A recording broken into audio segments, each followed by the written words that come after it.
साल 2020 में जब पूरी दुनिया कोरोना वायरस से जूझ रही थी, तब नासा मंगल पर जाने की तैयारी कर रहा था। 30 जुलाई 2020 को नासा ने अपने परसिवरेंस रोवर को लॉन्च किया, जो फरवरी 2021 में जाकर मंगल पर लैंड हुआ। आज इस रोवर को फंक्शन करते हुए 3 साल से भी ज्यादा का वक्त हो चुका है और इन 3 सालों में इसने कुछ ऐसी डिस्कवरीज की हैं जो इंटरेस्टिंग होने के साथ साथ बहुत इंपॉर्टेंट भी हैं, जैसे मंगल पर ऑक्सीजन को प्रोड्यूस करना, पानी की खोज करना और एक ड्रैगन के अंडे को तोड़ने की कोशिश करना। जी हाँ, आपने सही सुना, एक ड्रैगन का अंडा। आज के इस वीडियो में हम आपको परसिवरेंस की कुछ इंटरेस्टिंग डिस्कवरीज के बारे में बताने वाले हैं, इसलिए इसे अंत तक जरूर देखिएगा। मंगल पर ज्वालामुखी से निकलने वाला लावा के पत्थरों की डिस्कवरी। परसिवरेंस की लैंडिंग से पहले वैज्ञानिक इस सब बात को लेकर निश्चित नहीं थे कि उन्हें जेज़ेरो क्रेटर में किस तरह के रॉक्स मिलेंगे। मंगल की सतह बहुत ही डाइवर्स है, यानी इसके अलग अलग एरिया अलग अलग पत्थरों और मटेरियल से बने हुए हैं। पहले ऐसा माना जा रहा था कि इस क्रेटर में सेडिमेंट्री रॉक्स की मात्रा सबसे ज्यादा होगी, लेकिन परसिवरेंस की लैंडिंग के बाद वैज्ञानिकों को कुछ ऐसा मिला जिसने उनके होश उड़ा दिए। अपने इंस्ट्रूमेंट का इस्तेमाल करते हुए जब परसिवरेंस ने जेज़ेरो की सतह को स्कैन किया तो उसमें सबसे ज्यादा मात्रा इग्नियस रॉक्स की मिली। ये ऐसे पत्थर होते हैं जो लावा के सॉलिडिफाई होने की वजह से फॉर्म होते हैं। यह इस बात का सीधा संदेश था कि एक समय पर मंगल की सतह कई सारे एक्टिव वॉल्केनोज से घिरी हुई थी। आपको जानकर हैरानी होगी कि सौरमंडल का सबसे बड़ा माउंटेन मंगल ग्रह पर मौजूद है। ओलंपस मॉन्स नाम का यह पहाड़ माउंट एवरेस्ट से करीब 3 गुना ऊंचा है और हैरानी वाली बात यह है कि यह एक समय पर एक्टिव वॉल्केनो हुआ करता था। ज्वालामुखी मेनली 3 टाइप के होते हैं: active, dormant and extinct. Active volcanoes उन ज्वालामुखियों को कहा जाता है जो अक्सर फटते रहते हैं। जब इनके फटने की फ्रीक्वेंसी कम हो जाती है तो यह डोरमेंट वॉल्केनो की कैटेगरी में आ जाते हैं। वहीं जब यह पूरी तरह से शांत पड़ जाते हैं तो इन्हें एक्सटिंक्ट वॉल्केनोज की कैटेगरी में डाल दिया जाता है। मंगल पर मौजूद सारे ज्वालामुखी आज इसी कैटेगरी में हैं। वैज्ञानिक बताते हैं कि आज से कई अरब साल पहले मंगल के इंटीरियर में होने वाली सारी एक्टिविटीज थम गई थीं। इन एक्टिविटीज के रुकने की वजह से मंगल की मैग्नेटिक फील्ड, एटमॉस्फेयर और इस पर मौजूद एक्टिव वॉल्केनोज खत्म हो गए थे। आज उन्हीं ज्वालामुखियों के अवशेषों को परसिवरेंस रोवर द्वारा ढूंढा जा रहा है। इस मिशन के अंत में मंगल पर कलेक्ट किए गए सैंपल्स को पृथ्वी पर वापस लाया जाएगा। इन सैंपल्स को स्टडी करने के बाद वैज्ञानिक ये पता लगा पाएंगे कि जेज़ेरो की इग्नियस रॉक्स में कौन से इंपॉर्टेंट एलिमेंट्स मौजूद हैं। कुछ वैज्ञानिक यह अंदाजा लगाते हैं कि इनमें से कुछ रॉक्स में क्रिस्टलाइज्ड वाटर मौजूद हो सकता है। सिर्फ इतना ही नहीं, इनमें ऑर्गेनिक कंपाउंड्स भी मौजूद हो सकते हैं जो जीवन के मौजूद होने का एक बहुत बड़ा साइन होते हैं। मंगल पर मौजूद लेक्स के अवशेषों की डिस्कवरी। जब वैज्ञानिकों ने जेज़ेरो में मौजूद रॉक्स को स्टडी किया तो उन्हें पता चला कि उनकी फॉर्मेशन वहां नहीं हुई थी। वे पत्थर कहीं दूर से बहकर जेज़ेरो क्रेटर में आकर इकट्ठा हुए थे। यह एक बहुत ही बड़ी डिस्कवरी थी, क्योंकि इससे पता चलता है कि एक समय पर मंगल पर फ्लोइंग वाटर मौजूद था।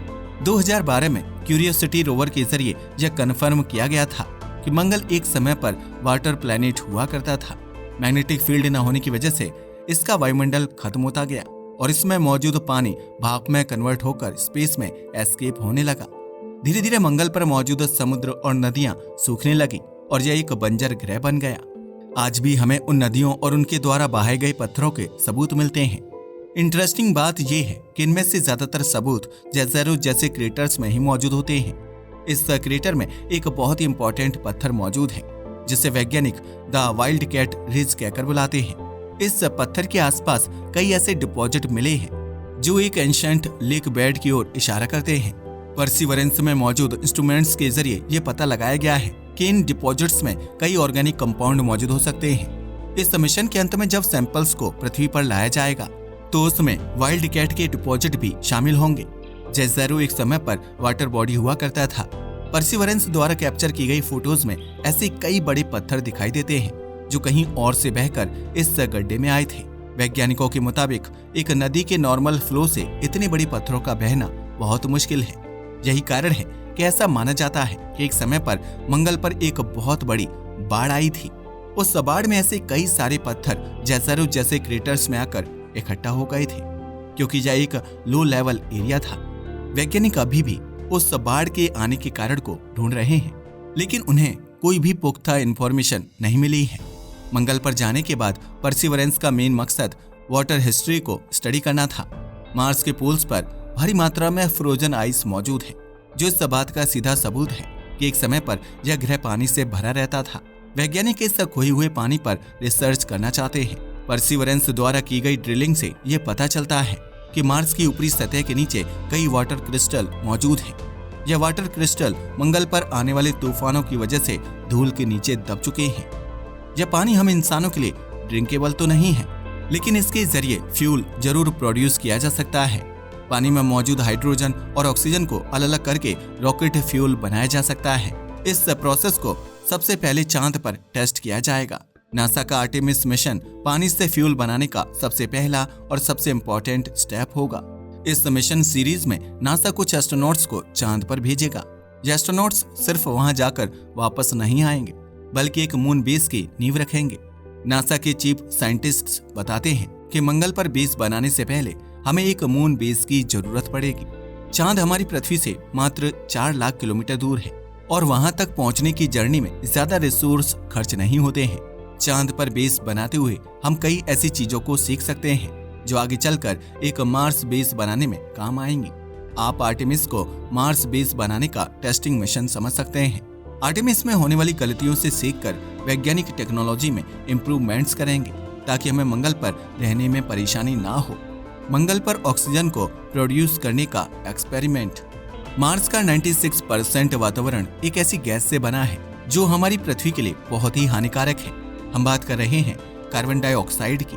पिछले 100 सालों में कार्बन डाइऑक्साइड ने पृथ्वी को बहुत नुकसान पहुंचाया है। ऑटोमोबाइल्स और फैक्ट्रीज से निकलने वाली यह गैस पृथ्वी के आसपास एक कवच बना लेती है।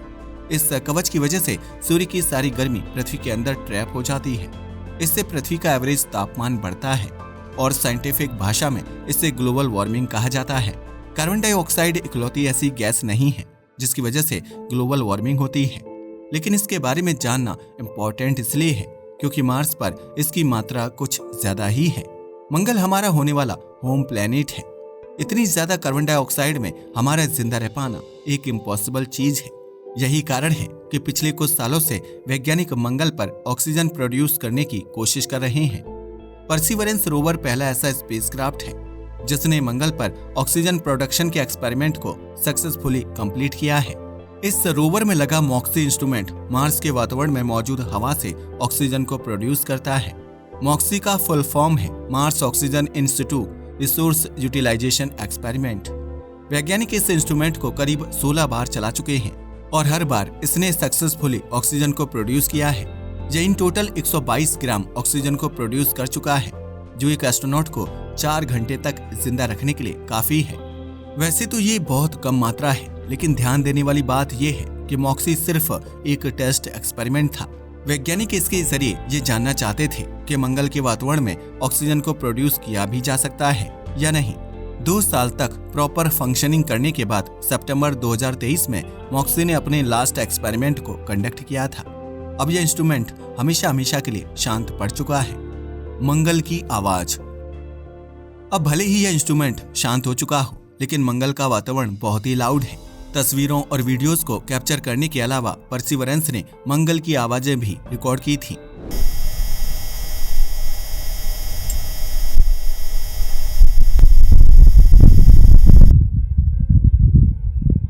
यह पहली बार था जब वैज्ञानिकों ने मंगल के अंदर की आवाज को सुना था। कैमरा सिस्टम्स के साथ इस रोवर में माइक्रोफोन सिस्टम भी इंस्टॉल किया गया था, जिसका काम हर तरह की आवाजें रिकॉर्ड करना था। अभी तक परसिवरेंस करीब 24 घंटे लंबी प्लेलिस्ट को रिकॉर्ड कर चुका है। इसमें रोवर के ड्रिलिंग टूल से लेकर मंगल पर आने वाले तूफानों तक हर चीज की आवाजें रिकॉर्डेड हैं। इन आवाजों को स्टडी करने के बाद वैज्ञानिकों को यह पता चला है कि मंगल पर साउंड पृथ्वी के कंपैरिजन में बहुत धीमे ट्रेवल करता है। सिर्फ इतना ही नहीं, मार्स के एनवायरनमेंट में हाई पिच्ड आवाजें बहुत मुश्किल से ही सुनाई देती हैं। ऐसा इसलिए है क्योंकि मार्स का एटमॉस्फेरिक प्रेशर पृथ्वी के कंपैरिजन में बहुत कम है। एटमॉस्फेरिक प्रेशर का मतलब होता है हवा में मौजूद पार्टिकल्स का प्रेशर। आवाज को एक जगह से दूसरी जगह ट्रेवल करने के लिए पार्टिकल्स की जरूरत पड़ती है। पार्टिकल्स की संख्या जितनी ज्यादा होती है, एटमॉस्फेरिक प्रेशर भी उतना ही ज्यादा होता है और साउंड तेज रफ्तार से ट्रेवल कर पाता है। लेकिन मार्स के केस में ऐसा नहीं है। एटमॉस्फेरिक प्रेशर कम होने की वजह से वहां साउंड का वॉल्यूम बहुत कम रहता है। नासा के मुताबिक वहां चिड़ियों और सीटियों जैसी शार्प आवाजों को सुनना ऑलमोस्ट इम्पॉसिबल होता है। मंगल पर एक ड्रैगन के अंडे की डिस्कवरी। साउंड्स को रिकॉर्ड करने के अलावा परसिवरेंस ने मंगल पर एक बहुत ही इंटरेस्टिंग डिस्कवरी की थी। अगस्त 2023 में जोराबी पॉइंट नाम के एरिया को स्टडी करते हुए इसने एक ऐसी चीज देखी जो आपके भी होश उड़ा देगी। हम बात कर रहे हैं एक ड्रैगन के अंडे की। जैसे कि मैंने आपको पहले ही बताया कि जेज़रो क्रेटर में कई विशाल पत्थर मौजूद हैं। इनमें से ही एक पत्थर को वैज्ञानिक द ड्रैगन्स एग कहकर बुलाते हैं। यह पत्थर एक बड़े से अंडे जैसा दिखाई देता है और वैज्ञानिकों के मुताबिक इसकी सतह बहुत ही स्ट्रॉन्ग है। जब वैज्ञानिकों ने इस पत्थर को ड्रिल करने की कोशिश की थी तो वह मात्र 2.5 सेंटीमीटर की गहराई तक ही जा पाए थे। अगर उस ड्रिलिंग प्रोसेस को कंटिन्यू रखा जाता तो वह मशीन टूट भी सकती थी, जिस वजह से उसे स्टॉप कर दिया गया था। ड्रैगन्स एग के अलावा भी परसिवरेंस कई मिस्टीरियस चीजों को डिस्कवर कर चुका है, लेकिन उनके बारे में हम किसी और वीडियो में चर्चा करेंगे। अगर आप चाहते हैं कि इसका पार्ट 2 बनाया जाए तो हमें कमेंट में पार्ट 2 लिखना ना भूलें। आपको इस रोवर द्वारा कलेक्ट की गई सबसे इंपॉर्टेंट जानकारी कौन सी लगी, हमें नीचे कमेंट करके जरूर बताइएगा। आज के वीडियो के लिए बस इतना ही। वीडियो पसंद आया हो तो इसे लाइक और शेयर करें। धन्यवाद।